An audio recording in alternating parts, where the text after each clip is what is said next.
Hi guys, welcome back to another vlog. ನಾನು Niyas hotel ಥರ ಬಿರಿಯಾನಿ ಮಾಡ್ತಿದ್ದೀನಿ. ನೋಡ್ತಾ ಇರೋದು ಕ್ವಿಕ್ಕಾಗಿ ಮಾಡ್ಬೋದಂಥ ಡಿಶ್. ಒಂದು ಆಯಿಲ್ ಹಾಕ್ಕೊಂಡು ಏಲಕ್ಕಿ ಲವಂಗ ಮತ್ತು ಮಸಾಲೆ ಎಲೆ ಹಾಕ್ಕೊಳ್ಳಿ. ಹಾಗೆ ಉಳ್ಳಾಗಡ್ಡಿ ಹಾಕ್ಕೊಂಡು ಕೊತ್ತಂಬರಿ ಹಾಕ್ಕೊಳ್ಳಿ. ಹಾಗೂ ಮೆಣಸಿನ್ಕಾಯಿ, ಹಸಿ ಮೆಣಸಿನ್ಕಾಯಿ ಒಂದು 4-5 ಹಾಕ್ಕೊಂಡು ಖಾರ ಉಪ್ಪು ಹಾಕ್ಕೊಂಡು ಅಲ್ಲ ಬೆಳ್ಳುಳ್ಳಿ ಪೇಸ್ಟ್ನ ಆ್ಯಡ್ ಮಾಡಿ ಚೆನ್ನಾಗಿ ಅದನ್ನು ಮಿಕ್ಸ್ ಮಾಡ್ಕೋಬೇಕು.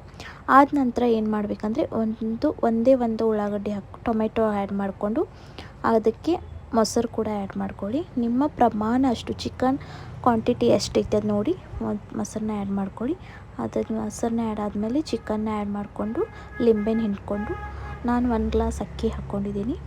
ಇದಕ್ಕೆ ಅರಶಿನ ಯಾವುದೇ ರೀತಿ ಇಲ್ಲ. ನಾನು ಚಿಕನ್ ಮಸಾಲ ಕೂಡ ಆ್ಯಡ್ ಮಾಡ್ಕೋಬೋದು, ಬಟ್ ಅರಶಿನ ಆ್ಯಡ್ ಮಾಡ್ಕೋಬಾರ್ದು. ಖಾರ ಪ್ರಮಾಣ ಸ್ವಲ್ಪ ಹಾಕ್ಕೋಬೇಕು, ತುಂಬಾ ಹಾಕ್ಕೋಬಾರ್ದು. ನೋಡ್ತಾ ಇರ್ಬೋದು ಯಾವ ಕಲರ್ ಡಿಶ್ ಬಂದಿದೆ. Same to same Niyas hotel ಥರನೇ ಬಿರಿಯಾನಿ ಕ್ವಿಕ್ಕಾಗಿ ಈಸಿಯಾಗಿ ಮಾಡ್ಕೊ ಅಂತ. ಈ ವಿಡಿಯೋ ನಿಮ್ಗೆ ಇಷ್ಟ ಆದರೆ ಲೈಕ್ ಮಾಡಿ, ಶೇರ್ ಮಾಡಿ ಹಾಗೂ ಕಮೆಂಟ್ ಮಾಡೋದ ಮರಿಬೇಡಿ. ಬಾಯ್.